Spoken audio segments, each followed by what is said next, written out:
da impulsão do desejo tomar lugar do que seria a justa escolha. Ah, tá bom, mas veio até reforçar aquele quadro de desafios que eu estava alinhavando de outro jeito. Foi uma bela referência, porque aí torna ainda mais drástico, mais interrogativo essa questão desse jogo, eu escolhendo de um nível mais alto do meu ser, do nível da consciência, do espírito. Sim, muito bom, tem mais. Oi, uma colocação, um comentário. Eu imagino alguém que tenha um mapa, por exemplo, com tendências ao suicídio, e há indicativos em progressões, trânsitos, etc., que ela possa passar por uma fase em que isso possa ser desencadeado. Mas ela cruza com alguém, por ironia, que tem um indicativo de proteção e de atitude heróica. Um Marte na 10 em Câncer, talvez. E essa pessoa passa por perto no momento em que ela vai cometer o ato. Então é interessante o seguinte, que os dois mapas estão se cumprindo. Uma pessoa entrou num processo e desencadeou um ato de possível suicídio. Outro que tem uma tendência de cuidado e até um ato heróico também interveio no ato. E por ironia, aquela pessoa que iria se suicidar não consegue o intento. Mas aquele que teve a intenção de herói, ele cai do apartamento e morre. Esses dois casos assim, eu fico imaginando, né? Que dá a impressão que a astrologia, ela indica processos e experiências, mas não efetivamente resultados. Eu tenho essa impressão que pode ser alterada, né? Obviamente. Mas por hora o que eu percebo da astrologia é isso. Quer dizer, ela vê os processos pelos quais a pessoa passa. Mas os resultados, efetivamente, me parece que saem da alçada humana e vai para algum outro lado. Poxa, a gente devia ter conversado antes. Eu faria uma exposição um pouco mais equilibrada. Entendi o que você falou. Aliás, eu vou aproveitar o intervalo comercial para fazer o seguinte.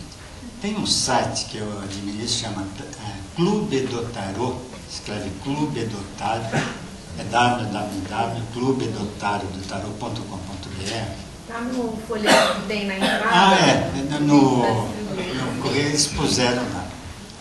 E foi interessante porque aconteceu de uma pergunta que me fizeram, eu abri um fórumzinho lá e pergunta assim, adivinhação é pecado? Usando até esses nomes que não se usam muito, deu o maior auê o negócio, e foi muito interessante essa questão.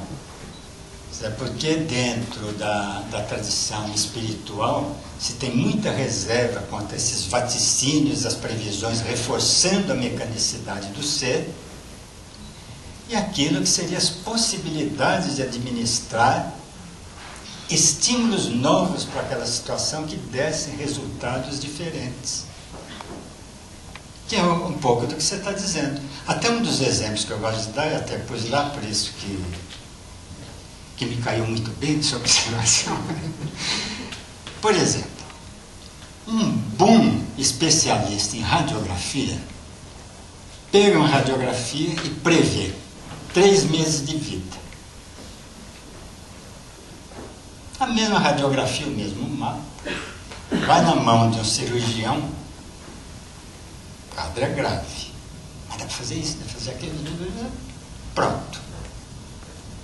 Tem outra possibilidade de sobrevivência daquele quadro, que é um pouco que o Célio falou também dessas diferenças de astrologia horária, previsão e tudo. Pronto, aí fica humano, fica essa coisinha aberta, menos presunção de qualquer parte de falar sim ou não que se passa. Então, nesse sentido, eu faço também uma outra imagem, que é assim, fulano passa por mim. Eu falo, em 5 segundos você vai se arrebentar na velocidade que você está naquela parede. E aí fala, bom, isso é bom de previsão. Ou eu dou um berro e falo, breca. Kronberg talvez não seja tão grave, eu nem tenha batido. De novo, a ideia da mecanicidade, que é a questão daqui. Porque quando a gente está falando desse plano, está falando de mecanicidade. E tem muitos ensinamentos que falam: o homem é uma máquina e se não se trabalhar do ponto de vista da consciência, vai morrer máquina. Previsível. Até esse grau de imprevisibilidade do factual, até uma sugestão desse diálogo, dessa mescla, dessa interpenetração de três mundos no eixo do ser. Muito bom. Alguém mais prosseguir? Depois do Sérgio. Oi, Constantino. Você sabe que o meu negócio são as palavras, né? Eu só queria comentar uma coisa. Você não acha que a própria expressão livre-arbítrio é uma coisa da nossa época, é praticamente um modismo, digamos, é um jeito de encarar a coisa completamente contrária ao sentido original da palavra, porque, por exemplo, a gente fala num árbitro, seja num jogo de futebol, seja o juiz no campo do judiciário, esse árbitro, ele arbitra, ele decide uma coisa não livremente. O livre aí no sentido de que ele não está comprometido com nenhum dos lados, né?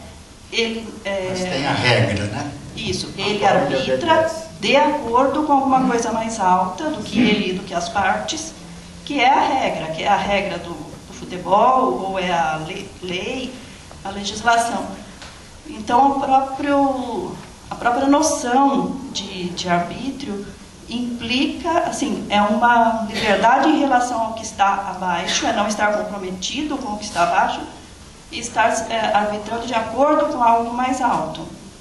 E enquanto que hoje essa palavra, né, livre-arbítrio, que eu acho que é muito próprio o tema aqui, porque é uma coisa mesmo que está no ar hoje. Mas essa ideia de hoje, da palavra livre-arbítrio, é assim: eu estar livre de qualquer coisa de cima. Eu não tenho que me submeter a nada. Eu arbitro de acordo com minha vontade, que é o meu condicionamento, né? Perfeito. Concordo com o que você estava dizendo, não teria nada a acrescentar, porque inclusive a ideia de arbítrio, liberdade, assumir as consequências da sua escolha, faz parte de todos os ensinamentos e vem, né, como no mito, no símbolo do Jardim de Éden, isso estava presente lá. E sim, quer dizer, tem uma ideia e como ela se desgasta, se esvazia, se diminui, ou se restringe a uma questão de ego, quando o propósito era de um outro nível. Quer dizer, faz parte também da dinâmica do Kali-Yuga, no qual nós nos encontramos. E aí, Sejão? Prazer estar aqui na sua palestra. Prazer te ter aqui. E, bom, a gente fica um pouco motivado por todas essas reflexões, né? A procurar refletir também, ver isso. Essa questão atual, né? Como estava falando do livre-arbítrio, eu fico pensando aqui aonde que começa o ser humano, né? Porque aqui quem é dotado de livre-arbítrio é o ser humano, né? Não é o animal, não é. Aonde começa o ser humano, inclusive olhando ali para o seu quadro, né? Então, quando você falou, e também a questão do Jardim do Éden, quando você falou, será que a pessoa não quer fazer sudoku porque não tem ar no mapa ou porque é livre-arbítrio, né? Aí eu me pergunto, mas será que ela não tem ar no mapa? Já é também, não é também por livre-arbítrio, né? Uhum. Então, onde que nós decidimos a primeira decisão de encarnar, de onde encarnar, do momento cósmico da nossa encarnação, né? Então, isso tudo já poderia indicar um livre-arbítrio, né? Como o companheiro falou ali dos encontros, né? O encontro humano de um que tem um mapa assim, outro que tem um mapa assado, se esse encontro também